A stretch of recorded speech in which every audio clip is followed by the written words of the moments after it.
Yes, I can hear you.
We'd like to welcome you tonight, those of you who are in person in our meeting and those of you joining us on the internet.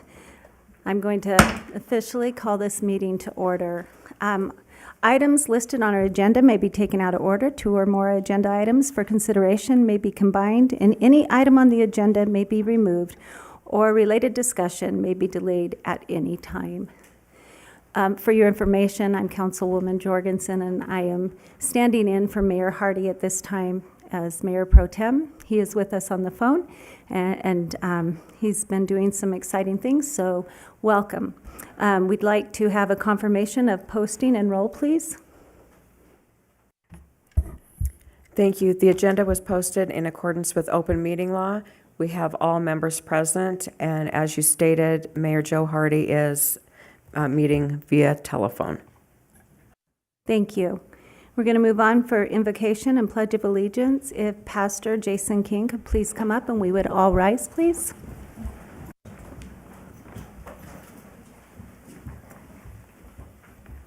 Good evening, Mr. Mayor on the phone. Good evening, City Council, city leaders. Thank you. It is an absolute privilege to stand before you in any capacity, especially this one. It's an even greater privilege to pray for you. So join me in a word of prayer. Father, in the name of Jesus, I thank you, God, for this town, for this community, for these people, and for these leaders. Your word tells us, Lord, that a primary function of human government is to establish and keep peace and order in our community, God. And so we thank you for that. And that is what we ask for. God, we pray that you would give wisdom and strength, good discernment, leadership, humility, and sacrifice, God, to these public servants. We thank you for them and pray, Lord, that this meeting, the things discussed and the decisions made would be pleasing in your sight. And we ask for you to continue to bless and protect Boulder City. And we give you thanks for this in Jesus' name. Amen. Amen. I pledge allegiance to the flag of the United States of America and to the republic for which it stands, one nation, under God, indivisible, with liberty and justice for all.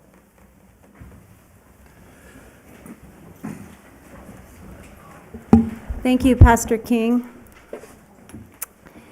Do we have any public announcements? Yes, we have two, starting off with our city manager, Taylor Tedder.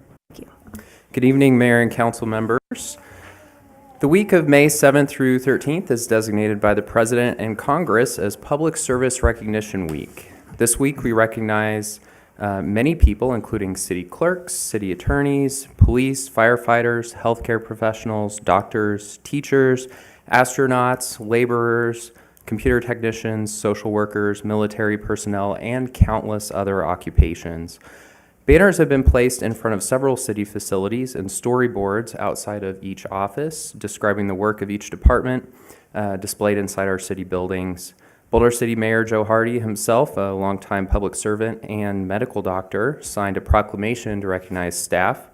Public service is truly a calling, and I'm truly thankful for all of our Boulder City employees for all they do for our wonderful community, as well as the thousands of public servants working across the country and throughout the world. So thank you to all of the public servants and yourselves.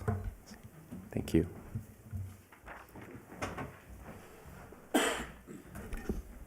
Do we have any other? Yes, Blair Davenport. Welcome, Blair Davenport. Good evening. My name is Blair Davenport, and I'm the chair of the Historic Preservation Commission. I'm here to announce that May is National Historic Preservation Month. Every year in May, since 1973, organizations and municipalities across the country celebrate historic preservation with events that promote historic places, heritage tourism, and social and economic benefits that historic preservation brings. Here in Boulder City, we'll be celebrating historic preservation this Saturday, May 13th. This year's theme centers around our historic railroad resources. We're partnering with the Nevada State Railroad Museum of Boulder City, Friends of Nevada Southern Railway, the National Park Service, and a number of other wonderful organizations and partners for some informative fun. Event information and a map can be found on the city's web and social media sites, as well as other news outlets. And I hope to see you and everybody else there. Thank you. Thank you very much. Are there any others? Okay, seeing no other public announcements, we have an exciting moment. We get the opportunity to administer oath of office for two new firefighters and to do a pinning, a badge pinning. Chief Gray, if you could come. Thank you, Pro Tem and Council. Tonight's an exciting night for us. We get to pin two new firefighters and a badge for our newest fire captain, Josh Brown. So if the three of you can come up here. It's an important time for us in many respects. Sarah Mitri and Quincy Hines are our first two full-time female firefighters in at least 25 years. And Josh Barone took a test to be captain. It's a really competitive test. It's our first line supervisor. It's an important role in our department. He's also our newest training officer. So at this time, if your loved ones would come up and pin you, and then we'll ask the city clerk to give you oath of office.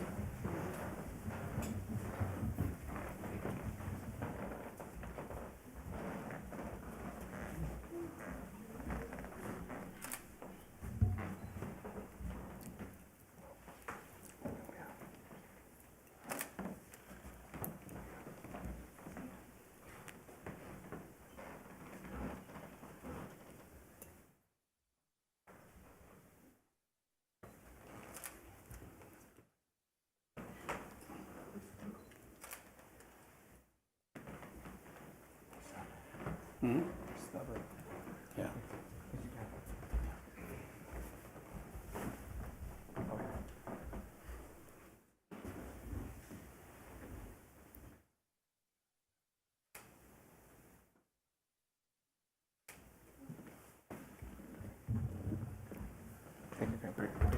You bet.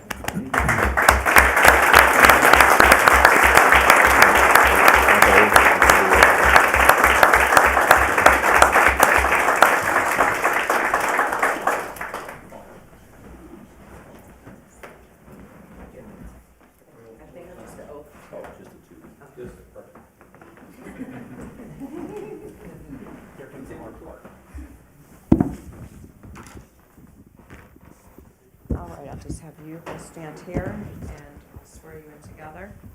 And before I get started, it's an honor and a privilege to administer the oath of office to our first two female full-time firefighters.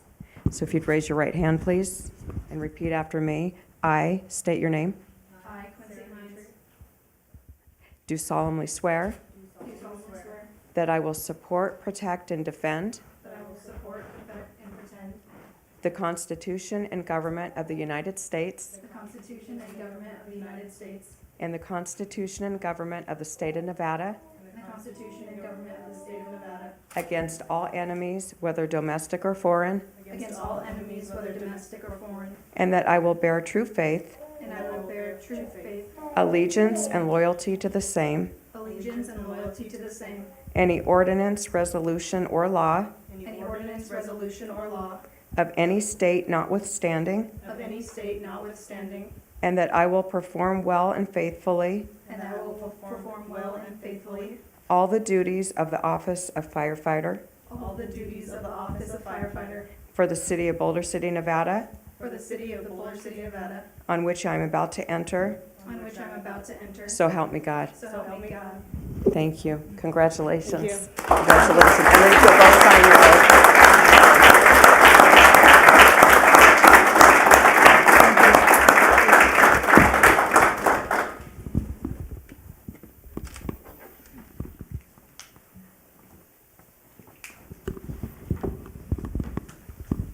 After I see you. I'm over to the city. Thank you. You're welcome. Congratulations.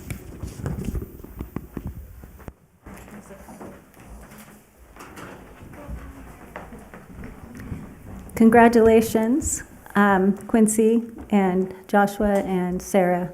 It's wonderful, and thank you to our wonderful firefighters that help in Boulder City and keep us safe, and all that you do. We appreciate it. Moving on, we are going to open up for public comment. Just a reminder that public comment during this portion of the agenda must be limited to matters on the agenda for action. Each person has up to 5 minutes to speak on a specific agenda item. You will be able to call in at 702-859-9629. We also had the opportunity, if you wanted to be able to email. But at this time, we will look for those. Are there any here that would like to offer public comment at this time?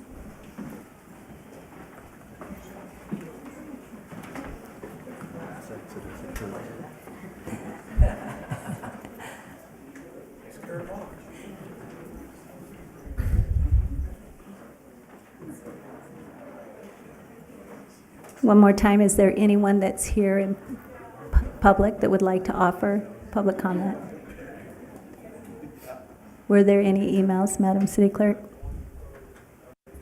Yes, thank you. I have one written public comment that was submitted. This public comment is from Lois Donat. It's regarding agenda item number 7.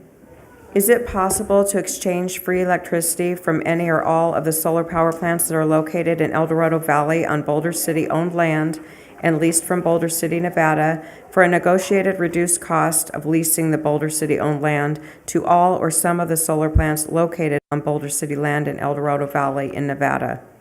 We could reduce the electricity rates for the residents and business owners in Boulder City in exchange for a reduced amount of revenue from the leasing of this land to all or some of the solar plant companies located in El Dorado Valley. Or could we use some of the money received by Boulder City from leasing of the Boulder City-owned land to all of the solar plant companies located in the leased land in El Dorado Valley to lower all of the utility costs for the Boulder City residents and business owners? What is the point of getting additional revenue for the Boulder City budget when some of this money cannot help the people living and doing business in Boulder City, Nevada monthly? That's the end of the comments I received. Thank you. Do we have anyone on the phone? No one is on the phone line at this time. Okay, seeing no one on the phone and no one wanting to come up, and that being the end of email, we'll move on. We're going to move on to the approval of the regular agenda. Are there any changes to the regular agenda? No changes. No changes. No changes. Council, any changes? No changes. Do we have a motion to approve the regular agenda? Move to approve. Do we have a second? I'll second. We have a motion and we have a second. All in favor? Aye. Any opposed? Motion passes. Did we hear Joe? I voted aye. Thank you. That was my question. I didn't know if I heard you. Okay, let's move on then for possible action, the approval of the consent agenda. Are there any changes to the consent agenda? No changes. No changes. No changes. Council? Okay, seeing no changes, do I have a motion to approve the consent agenda? I'll make a motion to approve the consent agenda. Thank you. It's been moved and seconded to approve the consent agenda. All in favor? Aye. Aye. Aye. Any opposed? It's been approved, 5-0. Thank you. Okay, we will move on then to the regular agenda. Our first item is a presentation, and it's a presentation of the 2023 Historic Preservation Award. Go ahead, Mr. Thank Taylor. you, Madam Mayor Pro Tem. I would like to go ahead and introduce the Chair of the Historic Preservation Commission, sorry. Takes a little getting used to. Here to give you a little bit of background on the Preservation Award, Miss Blair Davenport. Thank you. Good evening again. Blair Davenport, Chairperson for the Boulder City Historic Preservation Commission. As part of our Historic Preservation Month festivities, the Commission is pleased to announce the winner of the annual Historic Preservation Award. This year's award is presented to the Wengert Racky House, located at 524 Birch Street. The Wengert Racky House is located in the Boulder City Historic District as listed on the National Register of Historic Places. The home was selected for this award because the Spanish ranch-style home, built in 1937 for the Los Angeles Bureau of Power and Light employees, continues to retain its original features, including red clay barrel tile roof, stucco walls, wood double-hung windows, and open landscaping. The home is one of 22 LA Bureau of Power and Light houses located on Birch Street that has been so well preserved that since 1982, it's eligible for individual listing on the National Register of Historic Places. And thanks to previous and ongoing preservation efforts and minimal alterations to the home, it continues to be a very important property that helps retain the historic integrity and character of the Birch Street neighborhood, the Historic District, and Boulder City. I am pleased to turn over to City Council to present this well-deserved award to Don Wengert and Donald Racky. Thank you, Chairperson Davenport. We're excited to have you here tonight. If you want to come on up, we have this wonderful Preservation Award. Your home is beautiful, and we thank you so very much for all that you do to keep the historic nature in our community. Thank you.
Thank you so much.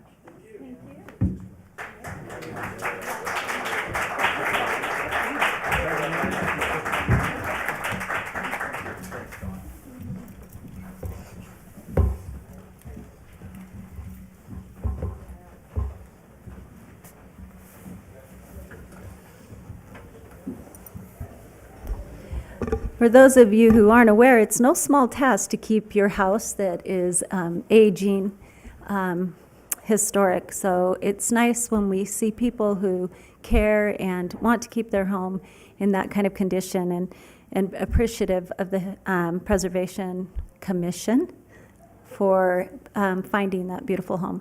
So thank you. We will be moving on to number 5 for possible action, consideration of Bill 1958, and I believe Michael Mays will be introducing that for us. Good evening, Mayor, Mayor Pro Tem, members of the City Council. Over the past several months, the city has been following NRS requirements for the proposed annexation of approximately 2,555 acres in the El Dorado Valley. This property, which is up on the screen and highlighted in purple, is owned by the BLM, Bureau of Land Management. The land will largely be preserved for open space uses with the exception of approximately 80 acres, which is being considered for a town site solar expansion. The BLM provided a letter of no objection to the annexation in 2022. On February 14th of 2023, the council approved Resolution 7581, which began the process of annexing this property into Boulder City. On February 28th, the City Council, through a motion, accepted the annexation report, which showed that by annexing this land into Boulder City, it would not put a burden on city resources. Public notices were provided complying with NRS, and a public hearing before the City Council was held on March 28th regarding the proposed annexation. Now before you is Bill 1958, which would proceed with the annexation of the approximately 2,555 acres.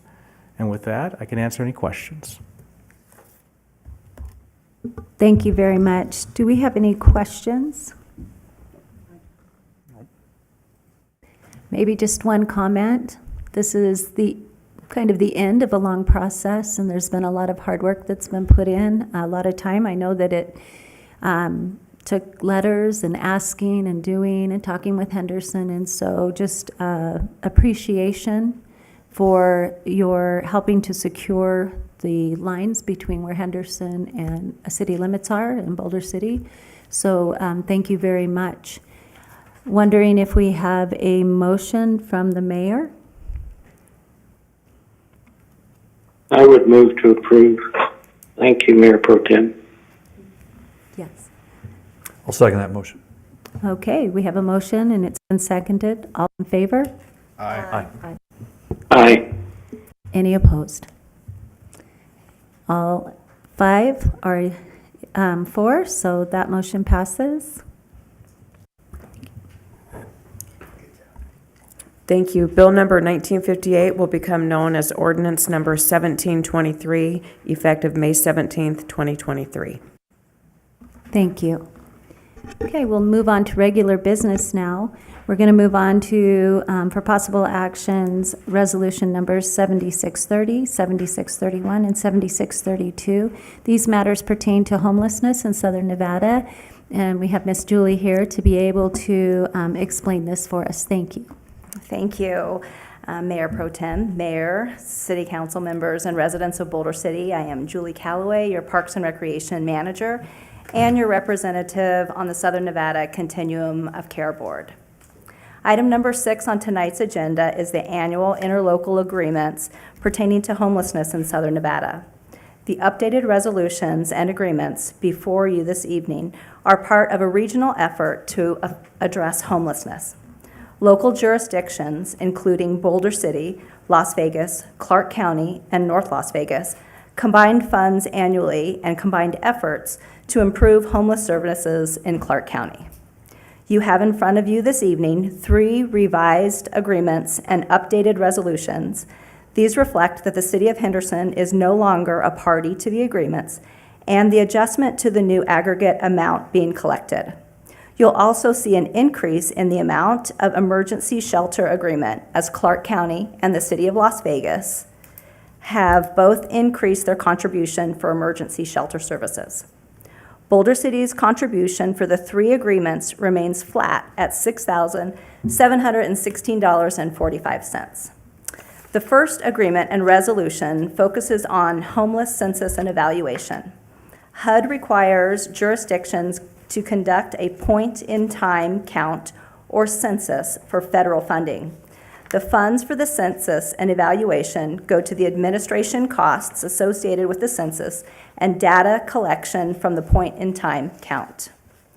The second agreement focuses on Homeless Management Information Systems, or HMIS. HMIS is a HUD-required software system to track homeless services offered to individuals. The HMIS funding supports 240 user licenses, administration costs, and technical support. The final agreement focuses on emergency shelters and funds an RFP that provides emergency shelter services throughout Clark County. Boulder City's participation costs for these agreements are determined through a formula using overall population, which has remained the same for previous years. The total funding for Boulder City's share, again, is $6,716, and these funds for the agreements were budgeted for the current fiscal year budget and have not increased. Clark County Social Services combines these funds to support activities to improve homeless services in Clark County. Boulder City benefits in several ways from participating on the Continuum of Care Board and the regional efforts with these interlocal agreements. Local nonprofit Emergency Aid of Boulder City uses the HMIS software system to track homeless client services. City staff and volunteers use the census software app during point-in-time count in Boulder City. Boulder City also partners with Clark County Social Services, Emergency Aid of Boulder City, and Boulder City Hospital to help individuals in Boulder City experiencing homelessness. Local nonprofits like St. Jude Ranch for Kids also benefit from the Continuum of Care Homeless Award Competition for federal funds for their different programs.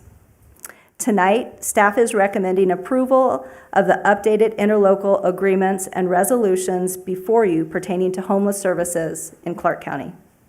I would like now to turn it over to our city manager, Taylor Tedder, for more information on our local efforts. Thank you. Good evening, Mayor, Mayor Pro Tem, and council members. I did just want to mention some of the recent efforts that city staff have been taking to try to address some of the issues related to homelessness around Boulder City. So about a week and a half ago, we had a really productive meeting bringing together as many stakeholders as possible in the same room to try to identify some ways that we could assist in that effort of trying to assist people to find housing and other opportunities of services that they require. So we had every city department, including our point person from the police department, a sergeant that has been tasked with trying to find some ways to assist. But yes, every city department. We had the Clark County Social Services Manager. We had a representative from the Continuum of Care. We had the president of Emergency Aid, the new Community Resource Liaison with the Boulder City Hospital, that ARPA-funded position that we've partnered with them on. And having all of those resources in the room was very beneficial. We found that there's some training on that homeless management information system that can be very helpful to emergency aid. Clark County Social Services has offered to send a person out weekly to possibly do case management housed out of emergency aid. They come into contact with a lot of people who may be experiencing homelessness and connecting them with the right services for volunteers could perhaps be difficult because they're not sure of everything that's out there available to them. But having that connection with Clark County Social Services will be really beneficial. They've also offered to send out a task force monthly to try to seek out people who are experiencing homelessness and try to connect them with services that they need, whether it's mental health, whether it's housing services, whether it's food, things of that nature. And then also making sure that their current location's being updated. So if someone's had a housing assessment that's been done, Clark County only knows the last known location to go looking for that individual to tell them, hey, we found you housing or temporary housing. So we'll be able to make sure that the people utilizing that service, the software, are able to update that so people can get better service that they need. So we're actively working on this. It's definitely not a problem. It's not a challenge that just Boulder City has. It's a nationwide issue that everyone is trying to figure out the right solution for. But we are going to continue trying our best and continuing to try to find ways that we can get people the services they need. Great, thank you so much. Are there any questions? I have some questions, please. Great. So, the big question is, what happened to Henderson? I'm actually not aware. I received an email at about 10:30 last night saying that the new agreements had been changed and Henderson is no longer participating on the agreements. Fair enough. You said that on these resolutions show revised contributions. As I compare the handouts to our packet that we received electronically prior, they're exactly the same. So they're not, our contribution has not changed at all. Okay. The aggregate amount for the 4 cities Okay. in the agreement or the total balance of each resolution has changed, but not our contribution. Thank you. Was, and this is for either you or Mr. Tedder, was Henderson representative participating in that meeting you referred to that occurred a week and a half ago? We did not have a representative from Henderson. Okay. But we do plan on having a second group of stakeholders that includes Henderson. Thank you. We're also planning to reach out to City of Las Vegas to tour their facilities and talk to them about possibly utilizing their transportation system that they contract out for. And so that transportation system would be used in what way in relation to Boulder City? So it's problematic for police officers to transport people that are not under arrest. So City of Las Vegas contracts with Arrow to transport people to their shelter. So that would be a possibility that we could look into. And I think this is important. This has been a topic that we've heard a lot from the community about in recent months. And I've heard even today, homelessness in a particular area where I was, it's getting bad, was the quote, and we call the police and they don't do anything, in quotes, right? So I think there's a misconception about what to expect, right? So if somebody finds a homeless individual milling around or camped out on the sidewalk or whatever the case might be, and there's a concern about that, what should we ask our citizens to do, and what should they expect that would be done, and how soon would that response be? I mean, I think there's a lot of questions that we could maybe clarify this evening. I think one thing that we would like to make sure the residents know is that homelessness in and of itself is not a crime. So. However, our officers have been trained to assist people if they are having an issue, that they can give them information on how to obtain services for what they're in need of. So they will go out, they will talk to them, If there is a problem that a resident or business is having where someone's trespassing or doing something illegal, they certainly can address that as well. So even if they do call our police officers, they will go out and they will talk to the individuals. Another place that they could be directed to is emergency aid if it is during their hours of operation, and they will assist as well.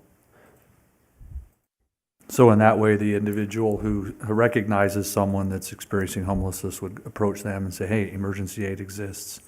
Maybe there are some resources there for you. Find your way there, whatever. Okay. And then with the connection with the hospital community resource liaison, they also, that individual's trained in case management, mental health issues, things of that nature. So they also will have access to the HMIS system. They also can help provide connection to services. That's truly the function, is to limit the calls for service for police and fire through that community resource liaison. So their function would be to connect an individual with the right type of services that they need. Fair enough. And I imagine 311 has received a fair amount of calls from our community when someone's recognized that an individual believes something's up, right? Whether it's legal, illegal, we don't know. But I'll ask one plain question. Is parking and napping on the sidewalk with your homeless train legal or not? And should somebody call 311 in that case or not? No, sleeping on the sidewalk, there is a camping prohibitions, but just sleeping on the sidewalk is not a crime. You aren't supposed to block the public right-of-way, so if that's occurring, we can talk to the individual and address that. But our ordinances and state law don't address just sleeping on the street. Thank you. This is, and as you'd mentioned, Mr. Tedder, it's a challenge that has gone on for many decades and will likely continue, and it's our opportunity as communities to find ways to help. And I think that's really what's at the core of this, is finding ways to help those that find themselves in this circumstance of life at this window of time. And certainly these questions aren't meant to be accusatory or demeaning, but to clarify expectations, right, within the community, so that we don't have failed expectations that are unrealistic to begin with. And it's good to have those things clarified out here. Thank you for your presentation. Thank you, Councilmember Walton. Councilmember Booth. So, sleeping on the sidewalks, is that something that we could, I'm sorry, can you hear me okay? Sleeping on the sidewalk, is that something we could create an ordinance for? Is that something that nobody can do? Because what I witnessed was this person laying on the sidewalk and a mother trying to scooch around the train and the person laying on the sidewalk with a baby in a stroller. And I think that was kind of frightful for seeing something like that. So is there some kind of ordinance that we can do in Boulder City to stop that sort of thing? Well, the Ninth Circuit has stricken down several ordinances that attempted to do similar things. Essentially, any ordinance that attempts to criminalize homelessness just for someone experiencing homelessness, that type of ordinance is going to be subject to scrutiny, because an individual experiencing homelessness in and of itself is not a crime. And so the ordinances that say if an individual is sleeping on the street, that's a crime. If there is no reasonable alternative for that person, if the government entity is not providing a reasonable alternative for that person, then the government entity can't criminalize that. So we are limited in what we can do. Jurisdictions across the nation are experiencing this issue, and part of the reason why we convene this group of stakeholders is to identify what we can do for these individuals. And so we're early in the process, but we're continuing to have those conversations with our local jurisdictions to see how we can partner and how we can help these individuals that are experiencing homelessness in Boulder City and help find them a place to sleep that's not on the street. Okay. My second question is, you mentioned shelters, and how many, if we send somebody to the shelter tonight, is there opening? Is there plenty of shelter room? We just have to convince these people to go to the shelter? I think you, So through the homeless management information system, they're able to see if there are openings at the specific shelters, and they're also able to identify temporary and permanent housing situations for individuals. So they are able to identify that. so as soon as we get this software, then we will be, or we are today able to? Today we have, the city does not actively use the software because we don't have the staff for that, but that's the purpose behind the community resource liaison. Emergency aid has access to it, so they are able to use it as well. So there are individuals here, and then also we can lean on Clark County Social Services and the continuum of care for their assistance as well. Okay, thank you. As well as our police department actually does have access to it. So. Thank you, Councilmember Booth. Anyone else who would like to comment at this time? Madam Mayor Pro Tem, Thank you, Mayor Hardy. Go ahead. I did the math, and I suspect that City of Henderson has good reasons for not participating at the moment. But that's about $110,000 when you count the census, the HMIS, and the emergency shelter. So I think we'll probably reach out and talk to our sister city and find out the rationale and what we can do. If they're planning an emergency shelter closer to us, then that may be why they're considering not fully being involved in the Southern Nevada Homeless Continuum of Care Board. But I suspect they have a good reason, and I think we should reach out to them. I don't think whatever they're doing will prevent us from voting in the affirmative of our responsibility. Thank you. Thank you, Mayor Hardy. Do we have anyone else who would like to comment? I'd just like to say, I don't know if it's that my awareness is more or that it seems to be an increasing concern across the valley, but I've had an opportunity to see not just the number increasing in our own community, but our sister communities next to us. And a thank you for being willing to reach out and bring stakeholders together to talk about it, because I think it needs to be addressed. The time to address it is when the concern is at hand, and I think this is the time. I'm excited that we have a community liaison that will provide a continuum of care that at least provides us an opportunity to have a place to access what is available, and also to have Boulder City Aid doing this also.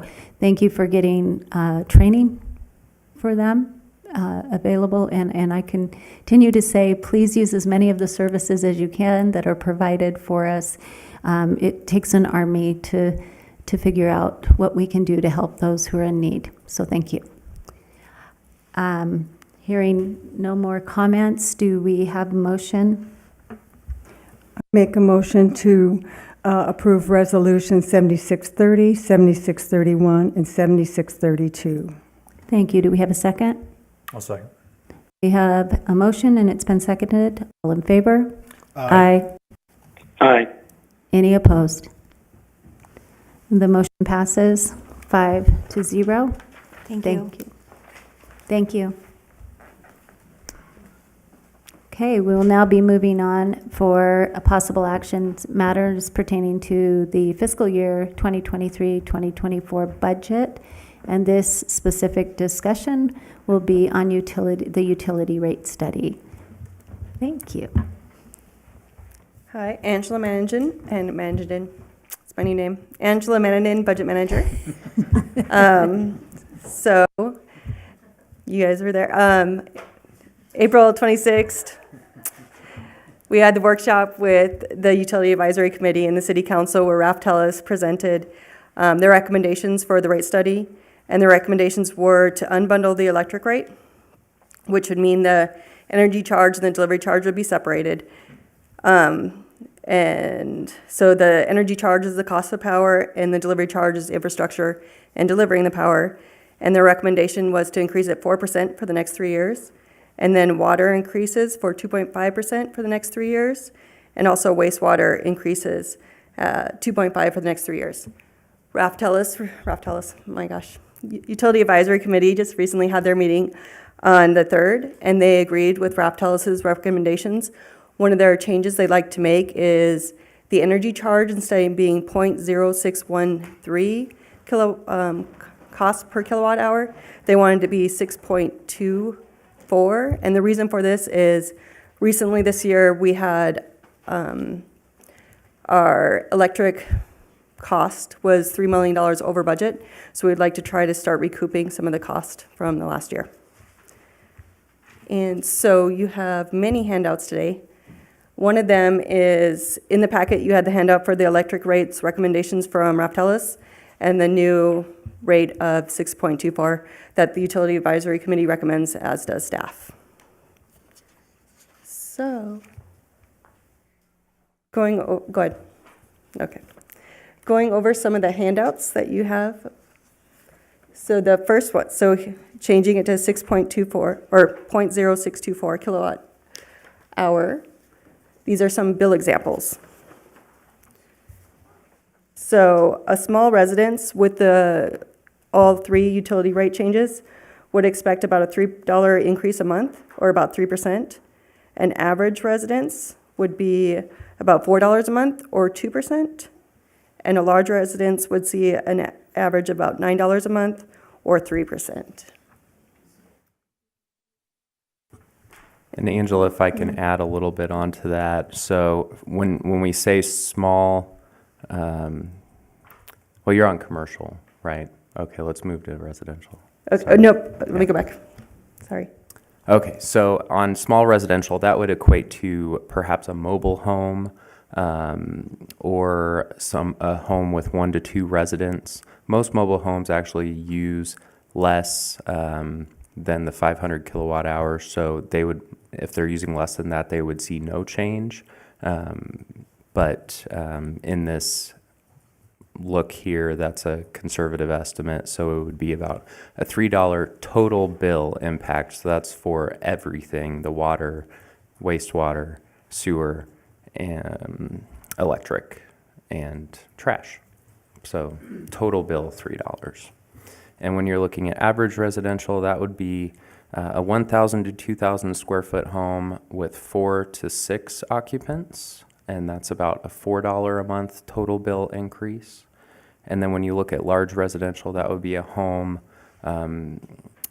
most likely much larger than 2,000 square feet, and between 4+ occupants, and that would be about $9 a month on their total bill increase, so combined.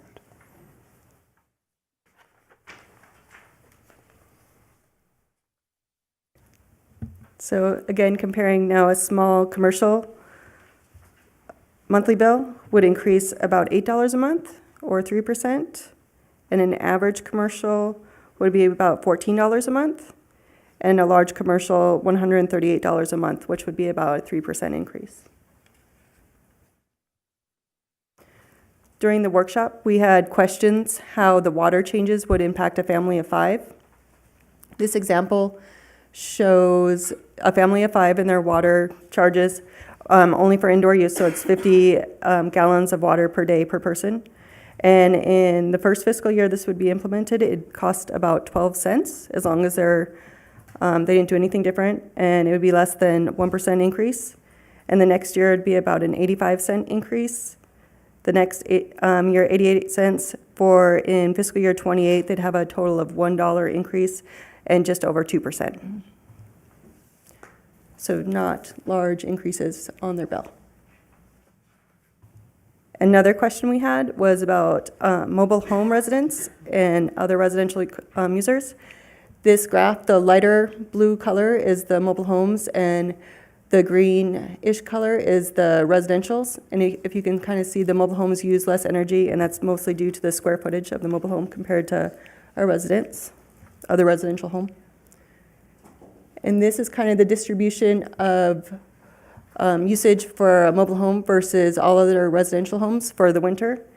And the first tier, which is the least expensive tier, 85% of mobile homes stay in that tier. And up to, for the second tier of 2,000 kilowatt hours, 98.9% are in that tier. And that's different from the residential, which is typically 65% are in the first tier, and 92% are in the second tier. So the same mobile homes versus other residential homes for the summer months. That first tier of 1,000 kilowatt hours, about almost 32% of mobile homes are in the first tier, and close to 88% are in the second tier. So what the rate structure means for those changes. So that first tier of up to 1,000 kilowatt hours would actually see a reduction in their bill of 1.1%. And the second tier up to 2,000 kilowatt hours would see an increase of 0.4%, so less than 1%. And the second tier up to 4,000 kilowatt hours would see an increase of 1.1. So what that means to the user is the first tier would actually see a reduction of 95 cents. The second tier would see an increase on their monthly bill of 65 cents. And that third tier of up to 4,000 would see an increase of $4.49. And that's really kind of high level what the bill changes would look like with the recommended changes from the UAC, Raftellus, and staff. And one other thing I do want to add, so I had the question, so why now? Why are we raising rates now? So basically in 2018, we were paying about 25 cents per kilowatt hour on the open market for power, and our total wholesale cost with hydropower for the renewable energy power, that was 3 cents per kilowatt hour. In 2022, that cost had risen for power on the open market to 87 cents per kilowatt hour, about a little over 3 times the amount for power on the open market. And then our total wholesale cost with hydro cost us almost 5 cents per kilowatt hour. Today we pay $1.56 per kilowatt hour on the open market, so that our total wholesale cost with our renewable portfolio costs us about 6 cents per kilowatt hour. So costs dramatically increased for buying power on the open market. In the winter months, we survive alone on renewable energy, hydropower, and the power purchase agreement that we have for solar.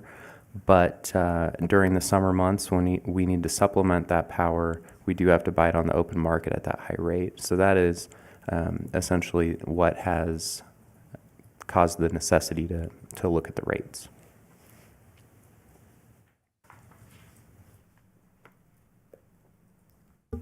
Thank you. Are there any questions? Madam Mayor Pro Tem, I'll get it out. Is there a way then to have our people get a monthly bill that's static in this time of uncertainty about the open market? And if we do get a monthly steady charge that we pay for our utilities, would there be a surcharge at the end of that if we miscalculate? So there is a budget plan, and it typically starts in October, so it's recalculated in October. So depending on the residents, anyone can sign up for this, and it takes your average bill and it charges you for the year, so your payments don't go up and down, so they're just easier to budget for.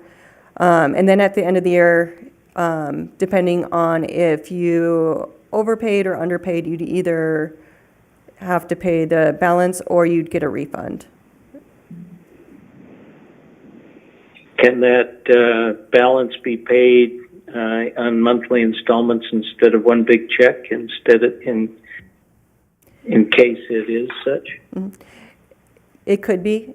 Typically, residents almost receive, I don't want to say always receive a refund, but as long as they don't change their usage, the budgeting is actually rather accurate, depending on the year and how hot if it was way hotter than prior year and things like that. But arrangements can always be made. All right, appreciate it. Thank you. Thank you, Mayor Hardy. Are there any other comments? Council If I may. member? First of all, thank you, Angela Mannanen. And Mr. Tedder, thank you for commenting on why. I think that's probably a big question out there. Why are we changing rates at all? And it's very significant to note that our costs as the utility provider have increased exponentially, many times over. And at that rate, we won't be able to sustain our infrastructure and have reliable, dependable, adequate power, water, et cetera. So it's a fact, right, that we can't avoid. To continue to do that would be to throw the baby out with the bathwater, so to speak. So, it's a hard decision to make, but it's an essential decision because we, as a municipal government, need to supply clean water, adequate and dependable power, and treated wastewater and a landfill for our residents. That's one of our primary responsibilities. So to do this requires a rate study, and when the rate study indicates an increase or decrease, unfortunately now it's an increase. And the Utility Advisory Committee has done excellent work, and we're very grateful to them for the hours and detail that they've put into all of this, and worked with our staff from the Utility Department, Finance Department, everybody. This has been truly a collaborative effort of representatives of the community as well as city staff.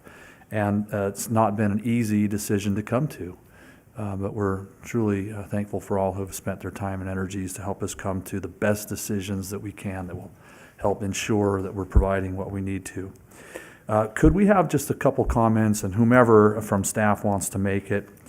I think that's something that a lot of residents, we did have a public comment early on, and that's not the only time I've heard it. What about all that power out there? Why aren't we using that? So I think it's worth clarifying what a power purchase agreement is, what the trade-off is, whether we get a power purchase agreement at a certain cost, what that relates to the general fund for leases, et cetera. So somebody from staff, if you want to elaborate briefly on that, please. So specifically, I have heard that comment before of we don't get anything from the solar, and the general fund benefits from that. So essentially, the solar leases make up about 40% of our general fund revenue now. And what that does, it allows the city to keep our property taxes extremely low. We have the lowest property tax rate in the state. Even if we doubled our property tax rate right now, it would still be the lowest in the state. So if that tells you a little bit about the difference between Boulder City's property taxes and others, is because we have that solar land lease revenue. So it allows the city to provide all of the services from police and fire to our parks and our city golf courses, all of the offerings that we provide residents at a much lower cost than it would be if the residents were completely paying for it without the solar revenue. Additionally, we have been able to negotiate in some of our newer solar leases power purchase agreements where we're able to get exceptionally low cost power from the solar developments. So we are planning to do more of that, and right now we're receiving 5 megawatts of firm power, yes? And that means firm power means that that's at any time we're receiving that power. So whether it's coming from that specific solar panel or perhaps a battery or another provider, it's firm. So we're able to get that 5 megawatts day or night. Thank you. I appreciate you elaborating on that. It's a complex issue. There's a lot of factors involved. I think it's important to realize that it's when we say the general fund receives nearly 40% of that fund from solar leases, it's not to find ways to waste in the city. As you said, it's providing the opportunity for us to then keep our property taxes low and still provide a high level of services to our community. And so that's really a great trade-off, right? And so that's the decisions that we need to make as policymakers and as staff in a community is what's the trade-off there? And at some point, we need to pay for the services we get. And so we need to decide on which end we're going to get it. I really appreciate the breakdown, Angela, that even some of the lowest power users, those that in the types of homes tend to be on fixed incomes, may even see a reduction in their bill, right? To that 1.1%. Conserve, yes. If they Yep. conserve, right? But the potential is there. So the people, I think that could be even by a $3 potential amount for their total bill that could have an impact, a negative impact on their budget, may even be able to conserve to the point where it's little or no impact, negative, right? And I think, again, the Utility Advisory Committee has done a lot to try and structure the tiers so that those that have lower occupancy in their residence or tend to be in those smaller homes and tend to be on a fixed income or a lower income won't be as negatively or potentially as negatively affected as those that are in the other tiers. And I think that's a great move for our community. Again, thank you for the work with staff and the UAC to come to those conclusions. I think I've said thanks enough. I can't say it enough, truly, all the work and hours that's been put into this. And I think as I've read through the Roftella study, it's very thorough. And they turned over all the stones. And we looked at it all. And those are my comments. Thanks. Thank you, Councilmember Walton. Do we have anybody else who would like to speak? Councilmember Fox? Yeah. No, I just want to say, I think that the new rates are more than fair. It is time that we do adjust accordingly with every the pricing of everything going up. I did an analysis on my home and the business, and the increase on it is very, very little. I don't think anyone's going to lose sleep over it. It's not going to break the bank. And I just want to say thank you to the UAC staff and everyone involved with the rate study. And again, I think it's more than fair. Thank you. Thank you, Councilmember Fox. Sure, Councilwoman. Thank you, everybody. Everybody's done such a good job, and I think it's been expressed here what a great job you've done. And the Utility Commission, thank you, too, for your service. Thank you, Councilwoman Booth. I myself am grateful for the explanation of why it's happening right now. I would echo all the words that have been said up here and call it good, but I think such a stark difference between 2018, where our purchase price on the open market was 25 cents a kilowatt, to, you said this year, 2023, $1.56. I just think that shows the reason why, honestly, that this needed to be looked at, why we might be at a $3 million, did you say, deficit in the purchasing of power this year because of the stark rise from even last year of 85 cents to $1.56. I mean, that's doubled again. So when you look at those things, we still have some of the lowest utility rates in the valley. Thank goodness, because of good decisions for purchasing our renewables through the dam and through other dams and packs that we have. So that benefits us as a community. I do want to say we did meet with the Utility Advisory Committee. These are individuals who have worked hard and really personally care about the community and have turned probably every stone that could be turned and looked at them and really brought up some fantastic points. And I too want to thank you for your work and your effort, because a lot of that doesn't get seen by the general population of people, but it does from us, and thank you for that. With that being said, do we have any more comments? And thank you, Angela and Joe. Thank you. I believe Mr. Stubitz has just one other thing that he'd like to We go would over love with to you. hear from the utility director, Mr. Stubitz. Thank you, Madam Mayor Pro Tem, City Council. Utilities Director Joe Stubitz. Just want to echo comments that were previously made on the dais before you are recommendations from the Utility Advisory Committee, and wanted to highlight just a couple changes that staff did not agree with in the resolutions. One being for the electric energy charge and the electric resolution. The committee had requested a table, and staff had felt that the charge itself was sufficient, as well as in the water resolution, there was a recommendation to split out the service charge for SNWA and Boulder City, not change any of the financials, but because of Boulder City's position and paying an in lieu of charge to SNWA, we don't pay what the other purveyor members pay for the SNWA infrastructure. It's an in lieu of charge.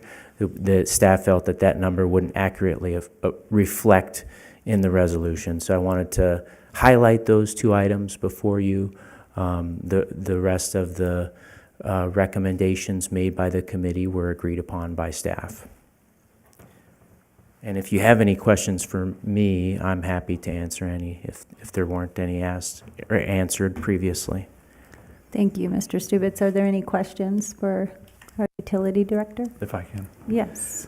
I mentioned this in our briefings, and I think it's worthy of bringing it up today. A handful of folks comment, I can't read my bill. I can't make sense of it, right? And it's not, I think it just takes a little bit of looking at and analyzing to get it, but we are going to unbundle some of the charges, right? So, and we only have an 8.5 by 11 sheet, so we can't put everything on the bill. And is there going to be a modification and maybe some clarifications for our residents so they can more easily read their bill and what's being used and where they can conserve that will make an impact and so forth?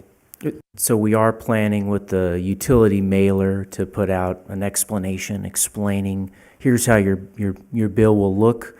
Right now there's a purchase power rider that's kind of a fraction of a charge that will go away if this is approved. The unbundling of the energy charge is to show transparently this is what the city pays, wholesale for its energy, and then there will be an associated delivery charge based on the tier. So depending on how much usage there is, will be the delivery charge amount. So the utility mailer will go and it will explain what the differences are and hope that folks will understand it. We're available if there's any questions.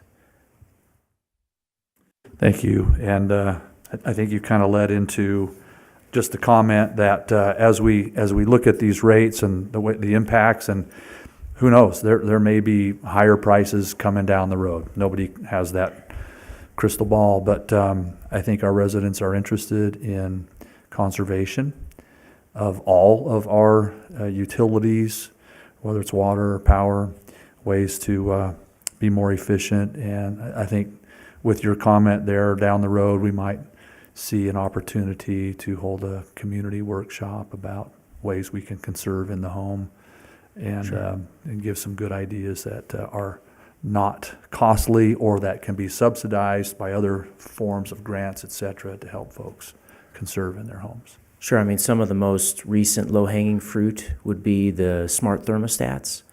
I mean, those are significantly reduce your energy bills and are at the lowest cost. So the goal of the rate study was conservation, and cost. And so combination with the rebates that we offer we're really looking to minimize the summer impact of going out and purchasing the power that has increased quite a bit. So for anybody that's watching online or listening or in the audience, how can they take advantage of the rebates for the smart thermostats or any other rebates that we have? Yeah, so if you search rebates right on the BCNV page, it'll bring you right to the utility rebates, and not just electric rebates now. We offer the water rebates for the smart irrigation controllers. So beyond just electric, you can get a rebate from Boulder City as well as SNWA for the smart irrigation controller. So just search rebates right there on the BCNV page and it'll get you right to it. Super. And for those that aren't adept at that, they can come right in and talk to our billing department downstairs or at the utility department? Yes, right downstairs to the right. To the right, to the billing department. Yeah. Okay. Thanks, Mr. Stubitz. Yeah. Thank you, Councilmember Walton. That was great. Do we have any other discussion? Go ahead, Councilmember Booth. I have kind of a silly question probably in conservation. Do we have, like on your water meter, are those electronic water meters, or do you have to go out and read them every month?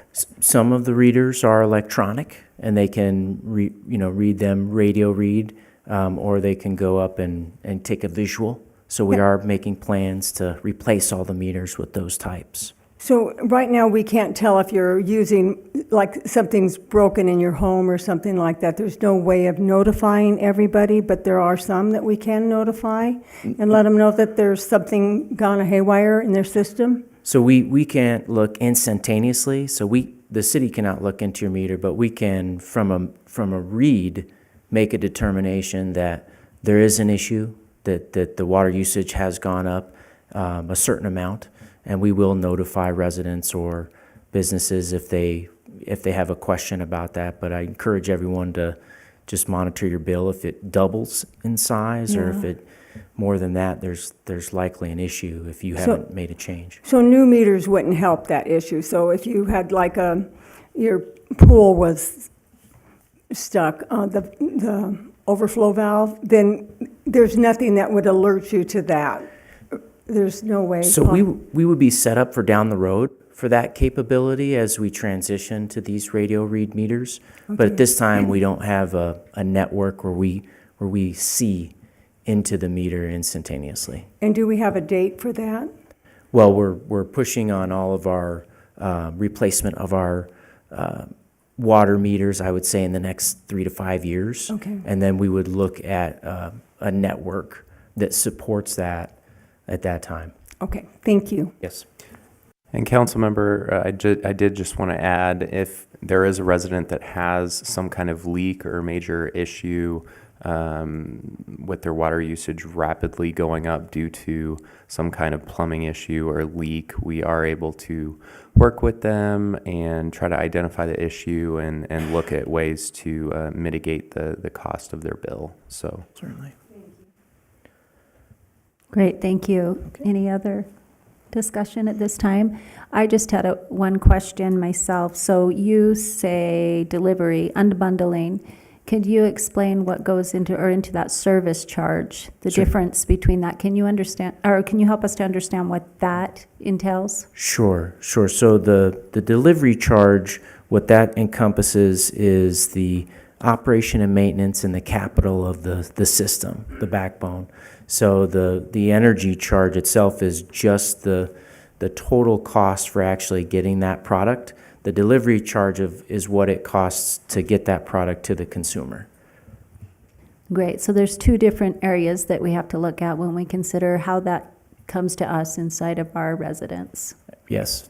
And now they'll be able to see, so thank you. Mm-hmm. Do we have any other discussion? Okay. Do I have anyone who would like to make a motion? If I can, please, I'll make a motion that, get to here. To direct staff? Yeah, so we have an A and a B. So A, to direct the city manager to implement the recommended rate schedules as shown in the exhibits as part of the city's annual budget, and to implement the rate increases beginning with the October utility billing cycle. And then, did you want to make any more comments about, before we do B, Nope. Okay, and then also B, that we direct the city manager to implement the recommended budget changes since the last budget discussion from the April 11, 2023 city council meeting. Thank you. Do we have a second?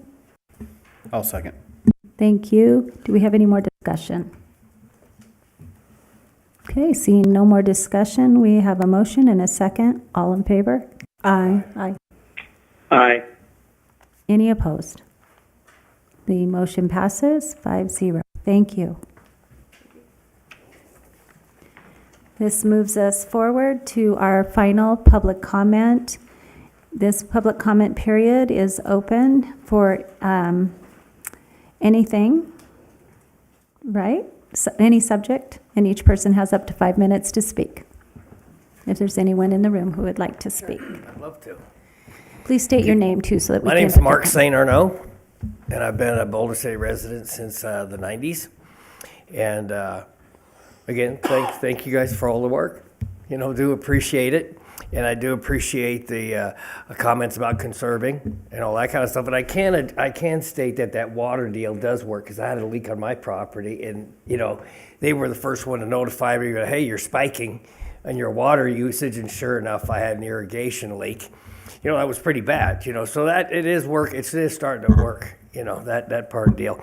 But for us residents, they just kind of kick rocks in the driveway and that sort of thing.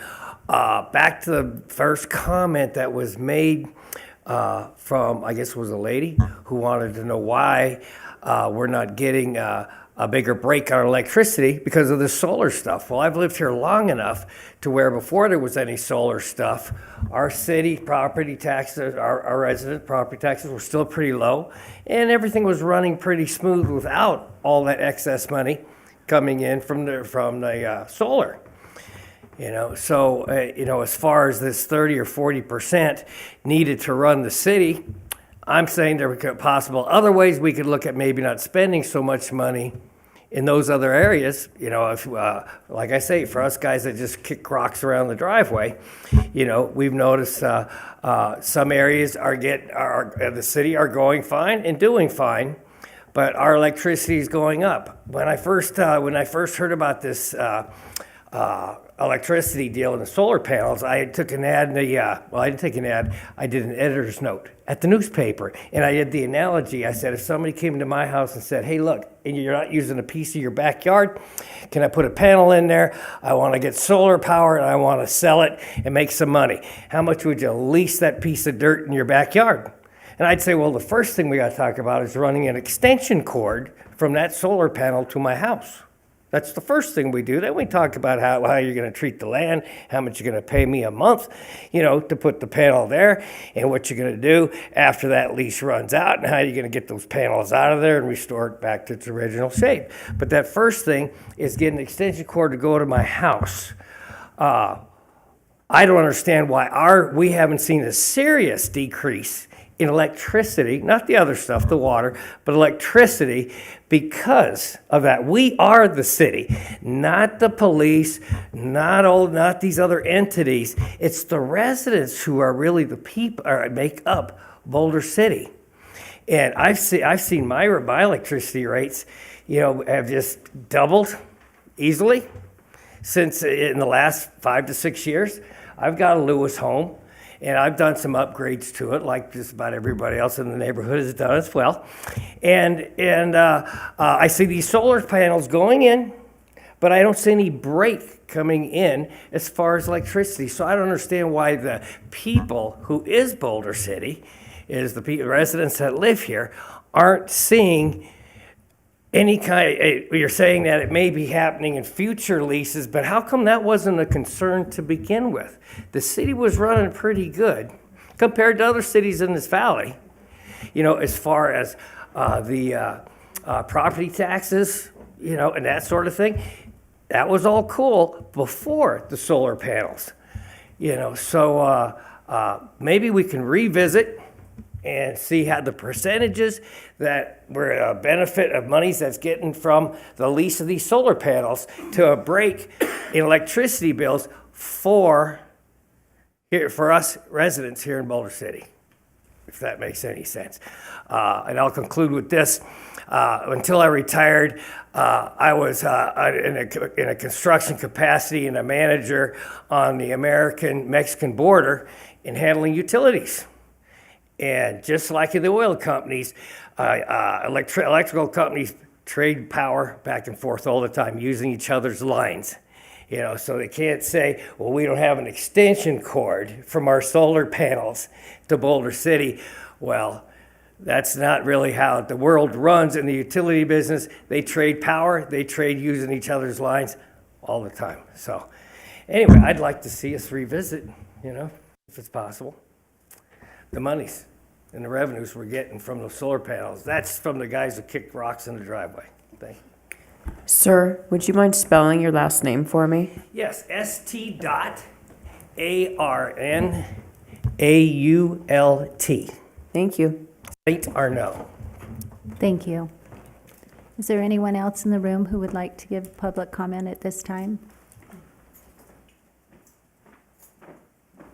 Please state your name. Thomas Memmer, 1310 Capri Drive, Boulder City, Nevada. I just moved back last July from North Las Vegas. I was born and raised here. I was paying severely higher power rates, property taxes, sewer, garbage, all of that in North Las Vegas. My bill for all my utilities decreased about $200 a month moving back to Boulder City. Excuse me. I don't mind a $6 a month increase in my bill to get power. So I think it's good that we're doing the things that we're doing to get power to the people of the city of Boulder. So thank you for your conservation of everything, and I appreciate the hard work you guys do. Thank you. Thank you. Is there anyone else in the room who would like to give public comment at this time? If not, and anyone would like to phone in, the phone number is 702-859-9629. Madam City Clerk, were there any emails sent? Yes, I have 2 written public comments. The first was submitted by Cindy Swanson. And she says, "Good afternoon. Art and Cindy Swanson appreciate the startup of Accessible Boulder City Work Group. It is our hope community partnership with the city will help make Boulder City a more accessible, welcoming place for people with disabilities." Second public comment was received by Merle Owens. "I would like the council to address guidelines and rules for operating short-term rentals in Boulder City, Nevada, specifically noise disturbances during quiet periods, 10 p.m. to 7 a.m., and the use of outdoor amenities such as pools, spas, fire pits, barbecues, etc. during the quiet periods. The cities of Las Vegas and Henderson require business licenses and have specific guidelines to operate short-term rentals with their respective zones. Apparently, Boulder City has not put in place any guidelines for our city. Personally, I do not like being disturbed after 11 p.m. or being awakened by loud talking, shouting, pool use at 12 midnight, 1 a.m., and 3 a.m. I don't think any one of you would like it either. Please put it into place, some protections for homeowners. I shouldn't have to consider selling my home to get away from such disturbances. If this is not a correct way to get something before the city council, please advise me. I delivered letters to each council member and the mayor 3 weeks ago." Thank you. Is there anyone on the phone line? No calls. Okay, anyone here in chambers that would like to speak? Seeing no one on the phone, having read the emails and no one in public, we will move on to City Council report. City Council Member Booth, do you have anything? I hope everybody got to experience Spring Jamboree. It was amazing. The weather was amazing. My Miss Lena sponsors Bark in the Park every year. And we had amazing guest, Alan Nutswith from the Boulder City Police Department and his dog Luna. And if anyone was there to see Luna attack and take down another person, you'll never want to move an ounce when the police officer pulls you over with his dog. So it was amazing, and we all enjoyed it. The kids really did enjoy it, and I want to thank Alan and the police department for letting him come out and share his dog with us. So thank you, Luna, and thank you, Alan. Thank you, Councilmember Booth. Councilmember Fox? Yeah, I just want to say thank you for everyone involved in putting Spring Jam together. It was another great, successful weekend.